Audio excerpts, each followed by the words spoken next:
drift away.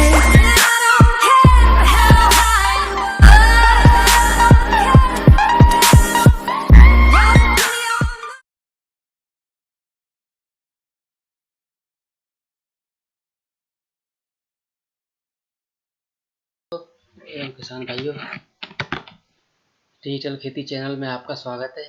Keep updated about agriculture के बारे में नया जानते रहिए इस चैनल के माध्यम से।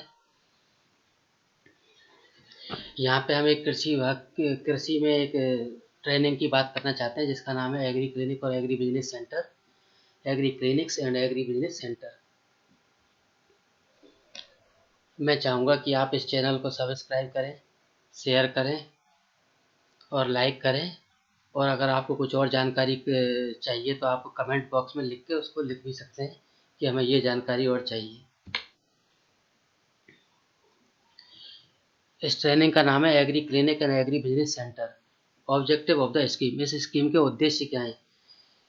इस स्कीम का मुख्य उद्देश्य है कि जो टारगेटेड ग्रुप है किसानों का, उसको फ्री में जैसा संभव हो या फिर उनसे पेमेंट लेके जो उनकी लोकल आवश्यकता है और उनको एफोर्डेबल कीमत पर उपलब्ध कराना, जो एक्सटेंशन सर्विसेज और अदर सर्विसेज को उपलब्ध कराना या उनको देना। दूसरा, एग्रीकल्चर डेवलपमेंट को प्रोत्साहित करना, सपोर्ट करना। और तीसरा सबसे इम्पोर्टेंट जो इसमें ट्रेनिंग का जो उद्देश्य है वो है कि जो अनएम्प्लॉयड एग्रीकल्चर ग्रेजुएट है उनको सेल्फ एम्प्लॉयमेंट प्रदान करना है, यानी वो खुद का बिजनेस स्थापित कर सके। ऐसा इस ट्रेनिंग का उद्देश्य है। कॉन्सेप्ट एंड डेफिनेशन, इसमें दो तरह की चीज़ें रहती हैं, agree clinic and agri business centre. जो कॉमन चीज़ें रहती हैं वो एग्री क्लिनिक के अंदर इस ट्रेनिंग करा के उनको स्थापित करने में सहायता दी जाती है। और दूसरा, कोई अगर एग्री बिजनेस सेंटर बनाना चाहता है, कोई प्रोसेसिंग यूनिट बनाना चाहता है या कोई और बड़ा बिजनेस एग्री वेंचर खोलना चाहता है तो उसके लिए भी वो एग्री बिजनेस सेंटर स्थापित करने में ये ट्रेनिंग मदद करती है, ताकि वो इनकम जनरेशन कर सके और उद्यमी बन सके। इस ट्रेनिंग में भाग लेने के लिए जो कैंडिडेट्स रहते हैं, एग्रीकल्चर ग्रेजुएट्स जो कैंडिडेट हैं, उनके एलिजिबिलिटी क्या क्या है? पहली बात तो वो एग्रीकल्चर में या एलाइड सब्जेक्ट में, जैसे वेटनरी, फिशरीज आदि में ग्रेजुएट होना चाहिए, या फिर उसके पास डिप्लोमा हो एग्रीकल्चर या एलाइड सब्जेक्ट में। दूसरा, बायोलॉजिकल साइंस से ग्रेजुएट हो लेकिन एग्रीकल्चर या एलाइड सब्जेक्ट में वो उसका पोस्ट ग्रेजुएशन हो। दूसरा, ऐसा डिप्लोमा हो उसके पास जिसमें 60% जो उसकी पढ़ाई है वो एग्रीकल्चर और एलाइड सब्जेक्ट में हो।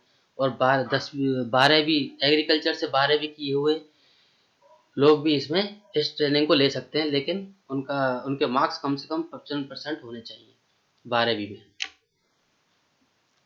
ट्रेनिंग एंड हैंड होल्डिंग, इसमें जो मैनेज जो इंस्टीट्यूट है, national institute of agriculture extension management जो इंस्टीट्यूट है हैदराबाद में, वो ट्रेनिंग इन कैंडिडेट को देता है। ये हर स्टेट में मैनेज नोडल ट्रेनिंग इंस्टीट्यूट स्थापित करता है, हर स्टेट में वहाँ पे वो उनको ट्रेनिंग कराता है, ताकि वो अपना एग्री क्लिनिक और एग्री बिजनेस सेंटर स्थापित करके वो एग्रीकल्चर ग्रेजुएट को रोजगार मिल सके। Process of selection of candidates का चुनाव कैसे करते हैं? वो या तो अखबार में वो वैकेंसी देते हैं, अखबार में देते हैं कि ये आप इसमें डाल सकते हैं, या फिर वो कॉल भी है, जो एलिजिबल कैंडिडेट होते हैं उनको कॉल भी करते हैं। दूसरा, उनकी वेबसाइट पर जाके जो acabc.org.com या manage.com पे जाके भी वो ऑनलाइन एप्लीकेशन कर सकते हैं। फिर जो उनके पास जो आवेदन आते हैं उनको वो सूक्ष्म परीक्षण करते हैं, स्क्रूटाइज करते हैं। उसके बाद जो एलिजिबल कैंडिडेट होते हैं उनको इंटरव्यू के लिए बुलाते हैं, और फिर कैंडिडेट का उनके मार्क्स के आधार पर, वेटेज के आधार पर, कोई एक्सपीरियंस हो उसके आधार पर उनका वो सिलेक्शन करते हैं। और जो एक बैच रहता है उसमें 35 व्यक्ति से ज़्यादा नहीं रहते हैं। ट्रेनिंग प्रोग्राम, ये 2 महीने की ट्रेनिंग रहती है, जो उनमें जो एग्रीकल्चर और एलाइड सेक्टर में एग्रीप्रेन्योर को ट्रांसफॉर्म करते हैं ताकि वो अपना बिजनेस स्थापित कर सकें। जो नोडल ट्रेनिंग इंस्टीट्यूट होता है उनका मेन काम जो ट्रेनिंग लेना चाह रहे हैं उनका कैपेसिटी बिल्डिंग करना है, ताकि वो अपने लोकल एक्सपर्ट के माध्यम से या कहीं कहीं से उनके खुद के जो एक्सपर्ट रहते हैं उनके माध्यम से उनकी क्षमता बढ़ाना है, ताकि वो अपना उद्यम स्थापित कर सकें। इस ट्रेनिंग के अंतर्गत उनको पूरी तरह सपोर्ट दी जाती है, खाने पीने रहने उनका खाना सब फ्री रहता है, उनसे कोई चार्ज नहीं जाता, और फिर उनको लोन उपलब्ध कराया जाता है, उस लोन में भी सब्सिडी रहती है। और जब ट्रेनिंग कंप्लीट हो जाती है 2 महीने की, तो उसके बाद मैनेज के द्वारा उनको सर्टिफिकेट उपलब्ध कराया जाता है। क्रेडिट सपोर्ट, ट्रेनिंग करने के बाद उनको और क्या मिलेगा?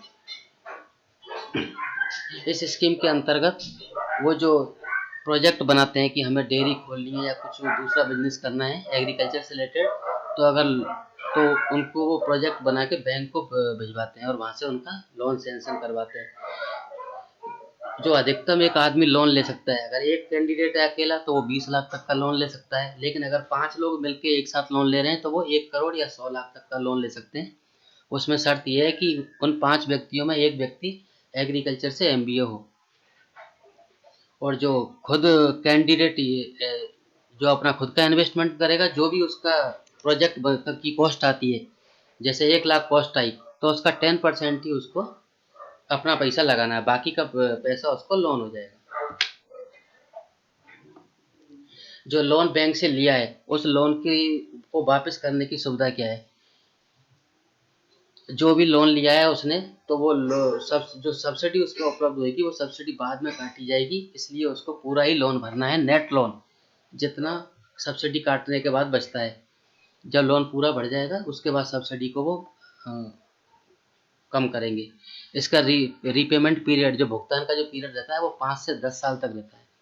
और जो सब्सिडी उपलब्ध कराई जाती है उनके प्रोजेक्ट पे, वो SC ST और जो नॉर्थ ईस्ट और हिल स्टेट के जो लोग हैं उनको 44% है, बाकी के लोगों को 36% इस पे सब्सिडी मिलती है जो वो लोन लेते हैं उस अमाउंट पे। कौन कौन से ऐसे बिजनेस हैं जो वो एग्रीकल्चर ग्रेजुएट या जो जो ये ट्रेनिंग लेते हैं वो लोग स्थापित कर सकते हैं? उसमें एक्सटेंशन कंसल्टेंसी सर्विसेज है, soil and water quality testing lab वो स्थापित कर सकते हैं, क्रॉप प्रोटेक्शन सर्विसेज स्थापित कर सकते हैं, माइक्रो प्रोपेगेशन की यूनिट लगा सकते हैं, कस्टम हायरिंग सेंटर स्थापित कर सकते हैं, seed production and processing unit स्थापित कर सकते हैं, वर्मी कल्चर की बना सकते हैं, production of bio fertiliser and bio pesticide, bee keeping, agriculture insurance services, agri tourism, agri journaling, poultry and fisheries hatcheries, veterinary dispensary and services, information technology kiosk, feed production marketing and testing unit, value addition centre, cold storage, post harvest management centres, metallic और non metallic storage structure, जो अनाज भरने के जो structure आते हैं metallic और non metallic, horticulture nursery, landscaping, floriculture, sericulture, vegetable production and marketing, retail marketing, outlet production and marketing of farm input and output, contract farming, mushroom production, processing and marketing of medicinal and aromatic plants, production unit like dairy, poultry, piggery, fisheries, sheep rearing, goat rearing, emu rearing, rabbit rearing, ये इनमें से कोई सा भी वो business स्थापित कर सकते हैं।